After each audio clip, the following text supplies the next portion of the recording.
Mama Fufu was the biggest woman in the village of Omwako. Her skin was smooth and shiny, and she always wore colorful wrappers that hugged her wide waist.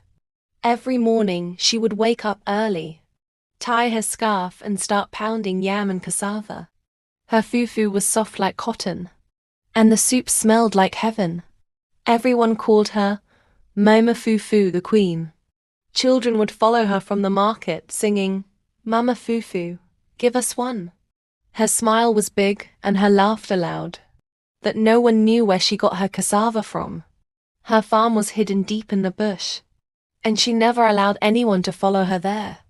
She always said, "My fufu is special," that some secrets are better left alone. Ada was a slim and pretty girl of 13. She loved helping her mother sell tomatoes in the market. One day, she saw her best friend Chica looking very round. Chica used to be so small that the wind could blow her away. "What happened to you?" Ada asked. Chica giggled and said, "It's Mama Fufu's food. My mummy buys it every day. She says it gives strength." But Ada was not convinced. She had seen her uncle get fat too after eating Mama Fufu's meal. Ada decided she would find out the truth, even if it meant going into Mama Fufu's secret farm. One morning, Ada woke up very early and hid behind a mango tree near Mama Fufu's house. When the big woman left with her basket, Ada followed her slowly. They walked and walked until they reached a thick bush. Mama Fufu pushed a big log, and a secret path opened. Ada's heart was beating fast. She wanted to run but stayed still. Inside the bush, she saw a strange farm. The plants were glowing, and the cassava looked too white, almost like snow. Ada took a deep breath and said to herself, "What is this place? This is not normal." Ada looked around the strange farm and saw cassava stems taller than her head.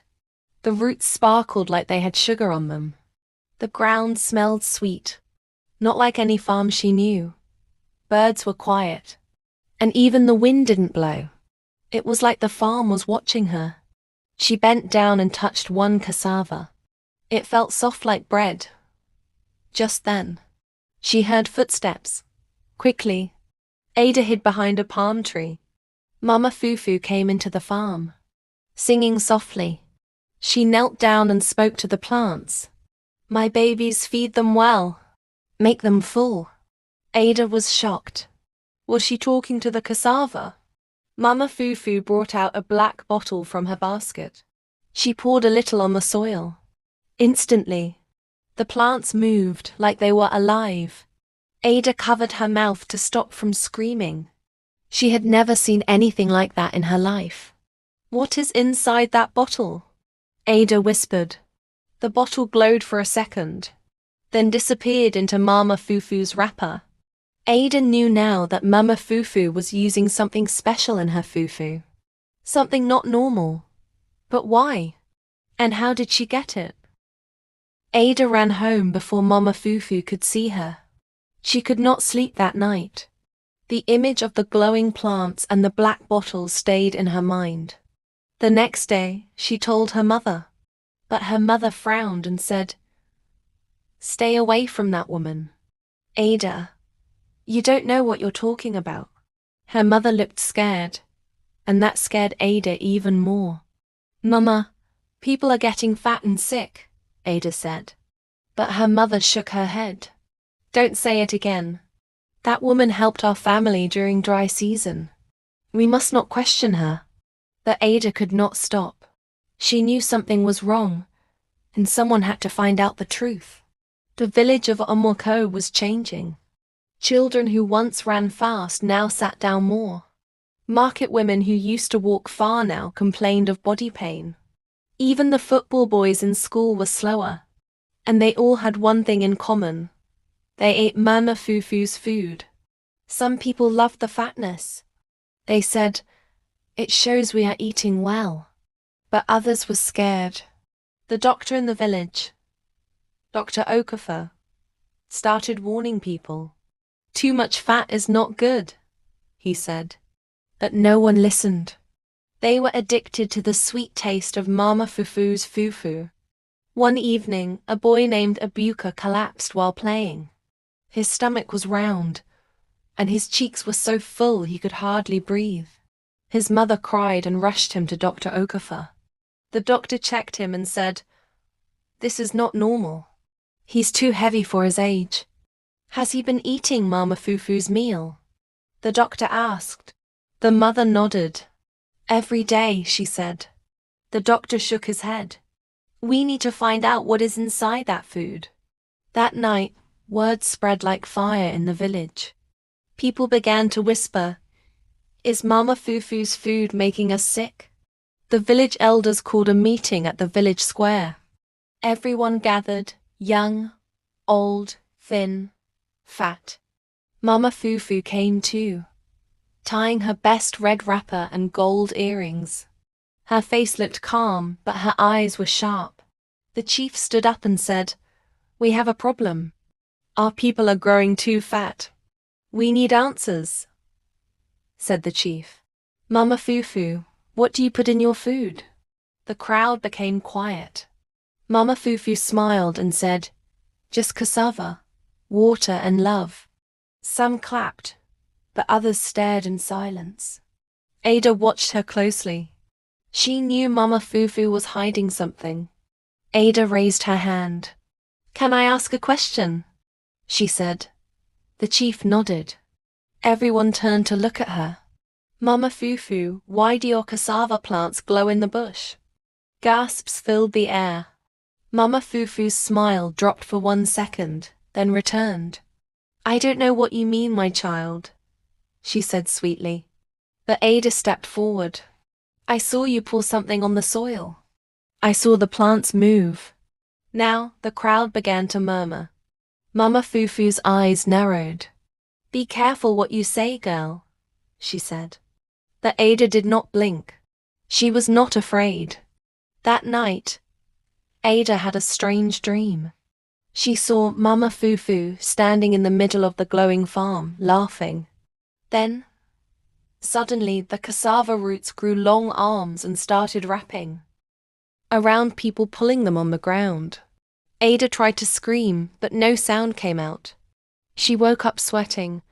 Her heart was beating fast. "It's just a dream," she whispered, but deep inside, she knew it meant something. Something was wrong with Mama Fufu's farm. And now, it felt like the farm was watching her too. The next day, Ada visited old Papa Uch, who used to be the village storyteller. He sat under the udala tree, chewing bitter cola. "Papa, do you know anything about strange cassava?" she asked. His eyes widened. He leaned closer. "There was a story long ago," he said in a low voice, "about a woman who found magic roots in the forest. They made her food sweet, but it came with a curse. Everyone who ate it lost control of their body." Ada's mouth dropped open. "Was that woman Mama Fufu?" she asked. Papa Uch only nodded slowly. Ada knew she had to go deeper. That night, while Mama Fufu went to the stream, Ada snuck into her house. The wooden door creaked as she pushed it. Inside, the house smelled like palm oil and herbs. She tiptoed through the sitting room. Behind a big curtain, she found a small wooden door. She pushed it open. Inside was a dark room full of bottles, dried leaves, and a big book. The title said, "The Cassava Binding." Ada's hands shook as she opened the book.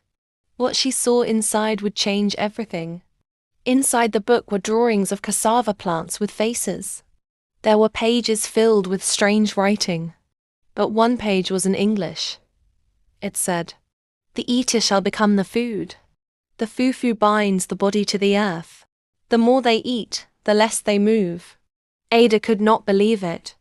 Mama Fufu was using a spell, a powerful one. She quickly tore out the page and put it in her pocket. Just then, she heard the door creak. Mama Fufu was back. Ada quickly hid inside a big drum beside the table. Her breath was loud, but her heart was louder. Mama Fufu walked into the room and looked around. "Something is not right," she said. She walked close to the drum. Ada closed her eyes tight. But then, the woman turned away. "Maybe it's just the wind," she muttered. She locked the door and left. Ada waited for a long time. When she finally came out of the drum, the door was locked.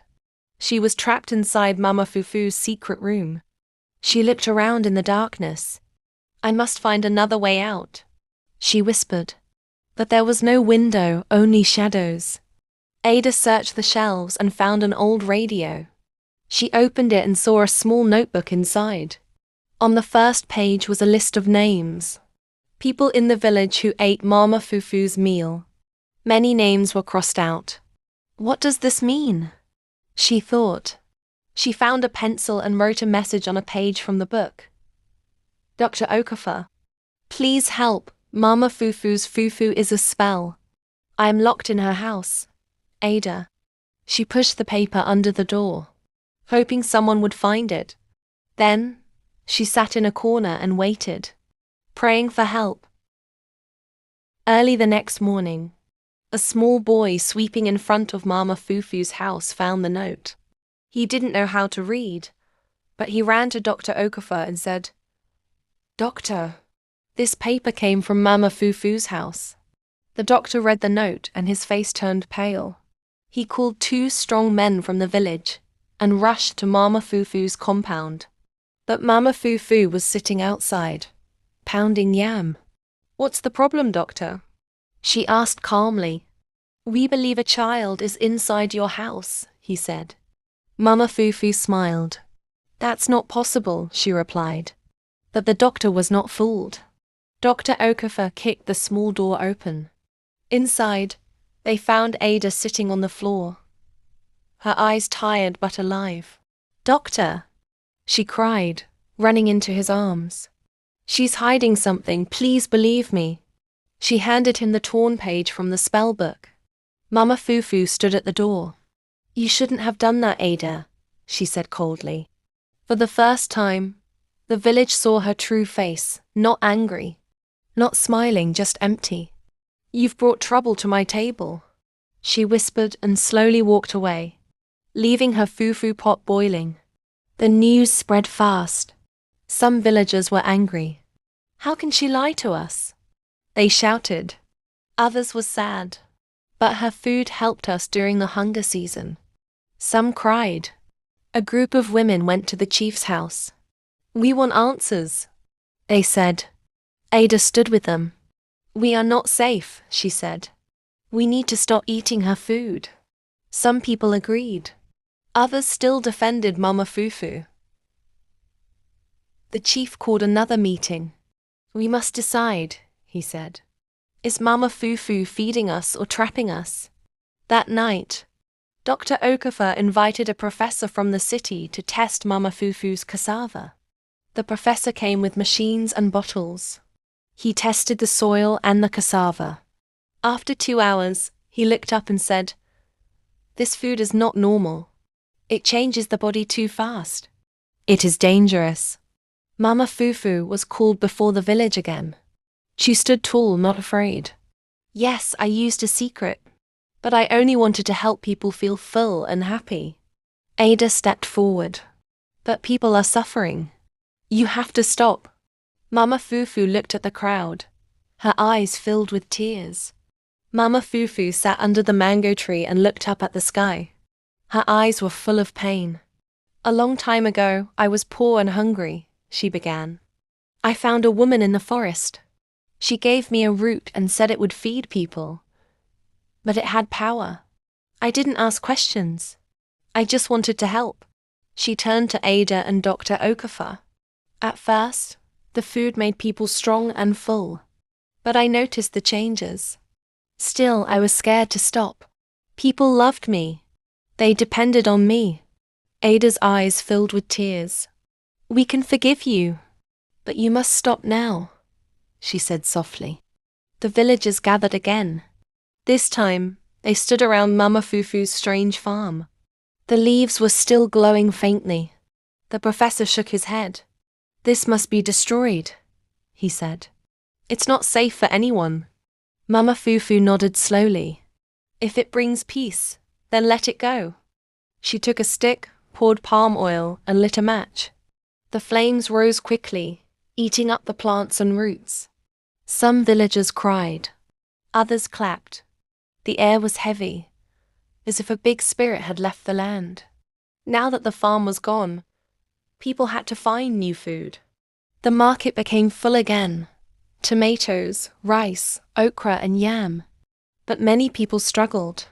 They had gotten so used to Mama Fufu's meal that other food didn't taste the same. Some children cried, "We want Mama Fufu's fufu." Their parents scolded them. No more. But deep inside, the village missed the comfort. Even Ada sometimes looked at her plate and remembered how soft and sweet Mama Fufu's food was. But she knew the truth. They were safer now. One morning, a letter arrived from the city. It was from a big health office. They had heard about Mama Fufu's cassava and wanted her to come and speak. They want to know how it worked, the professor said, and how it changed the body. Mama Fufu looked scared. I never wanted to be famous. I only wanted to feed my people. But Ada held her hand. This is your chance to help the world, the right way. Mama Fufu nodded. Then I will go, she said. But this time no magic. Mama Fufu packed her bags and wore a clean wrapper. She hugged Ada and Dr. Okafor. Take care of the village, she said. The bus to Lagos was full, and Mama Fufu sat by the window, watching the trees go by. She reached the city and was welcomed by scientists and doctors. Cameras flashed. She was nervous but brave. I used something dangerous, she said, but I want to make it right. The people clapped. For the first time in a long while, Mama Fufu smiled without fear. Back in the village, Ada became a hero. Children followed her everywhere, calling her Detective Ada. Even the chief thanked her. You saved us from something dark, he said.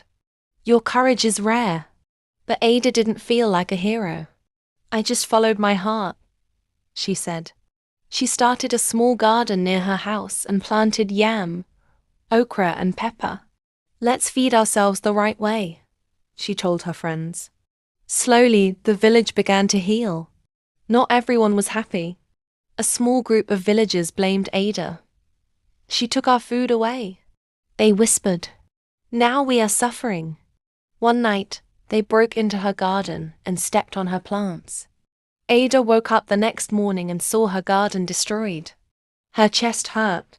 Why would they do this? She cried. Her mother hugged her. Not everyone sees the truth. Some only see what they lost. But Ada wiped her tears. I will plant again, she said. And I won't stop. 2 months later, Mama Fufu returned from the city. Her body looked the same, but her heart had changed. She now wore simple clothes and tied her scarf with care. She called for a village gathering. I have learned many things, she told them. Science, health, and the power of truth. I want to cook again, but this time no secret roots. The crowd was quiet. Then a young boy clapped. Soon everyone joined. Welcome back, Mama, they shouted. Mama Fufu opened a small shop by the market. She called it Mama's Honest Kitchen. She used fresh yam, cocoyam, and real cassava from open farms. Her food was still sweet. At this time it brought peace, not pain. Ada helped her grind pepper and wash vegetables. The people returned slowly, smiling and thanking her. This food is real, they said. Mama Fufu nodded. And it's made with truth, not tricks. Even the angry group came one by one, asking for forgiveness. Umwako became peaceful again. Children played, mothers laughed, and fathers shared stories under trees. The market was full, and the air smelled of soup and spices. Ada's garden grew again, even better than before. Mama Fufu sat beside Ada one evening. You are like a daughter to me, she said. Ada smiled. And you're my second mummy. They laughed together. The stars came out slowly. And in that moment, Omwoko felt whole again. But deep in the forest, something still moved in the soil. One night, as Mama Fufu walked to her backyard to fetch water, she heard a soft whisper from the ground. Come back to us, it said. She froze. The voice was coming from the spot where she had once buried a piece of the glowing root. Her hands began to shake. No, she said firmly. I left that life behind. But the ground trembled slightly under her feet. She ran back into the house and locked the door.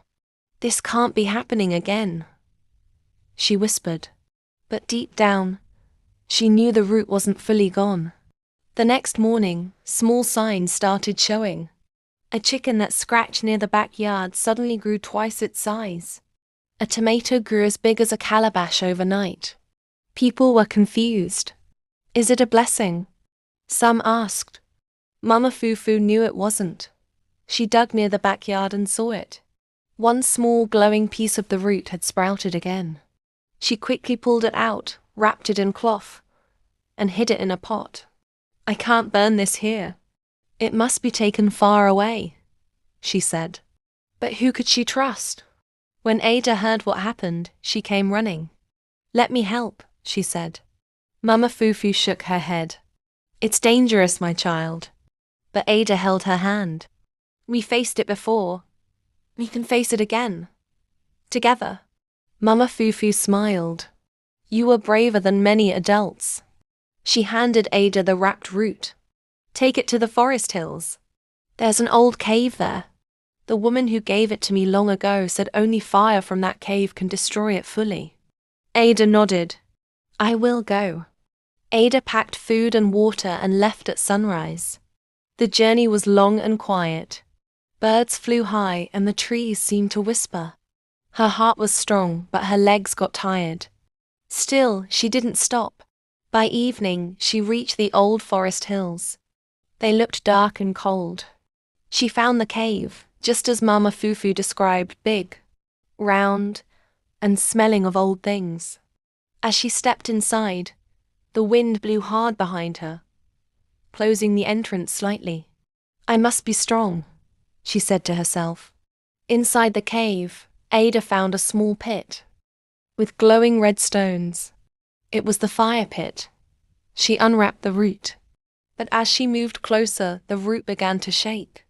It let out a loud hiss like a snake. Ada almost dropped it in fear. I have to do this, she shouted, holding it tightly. She threw the root into the flames. A bright light filled the cave, and the ground shook. The root screamed like a voice, then turned into ash.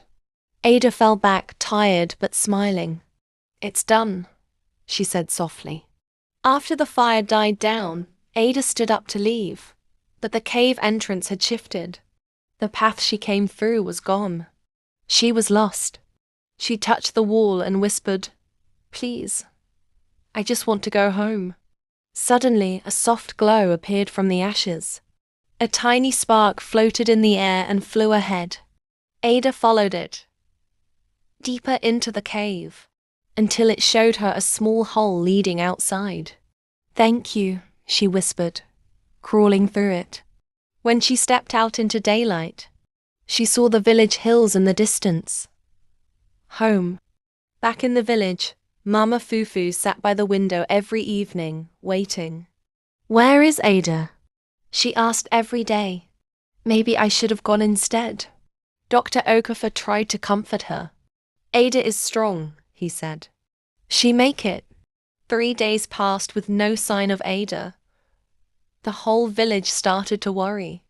Maybe something happened in the forest, people said. Mama Fufu prayed and cried silently, promising, if Ada comes back safe, I will never touch magic again. On the 4th day, just as the sun was rising, a small figure walked into the village. It was Ada, covered in dust but smiling. Children ran to her. She's back, they shouted. Mama Fufu ran too, tears pouring from her eyes. She hugged Ada tightly. "My brave girl," she said. "You saved us again." Ada smiled. "The root is gone. Forever this time." The chief called a meeting and said, "Today, we thank Ada. She has saved this land not once, but twice." That evening, the village had a big feast, with yam porridge, moma and sweet zobo. Mama Fufu cooked again, but this time with food from Ada's garden. There was joy and peace everywhere. Even the angry group danced. The chief gave Ada a special medal made from palm tree seeds and gold thread. "For bravery, honesty, and heart," he said. Ada felt shy but happy. She looked around and saw smiles, not fat cheeks or sick faces, just real happiness. A month later, the village held the first ever planting festival. Everyone came with seeds: pepper, okra, maize, and garden egg. Mama Fufu opened the ceremony. "Let us plant what we can eat. Let food be truth." Ada led the children in planting cassava, this time from clean, healthy stems. Music filled the air, and laughter danced with the wind. Mama Fufu watched Ada and smiled. "She is our future," she said. "And this village is finally free."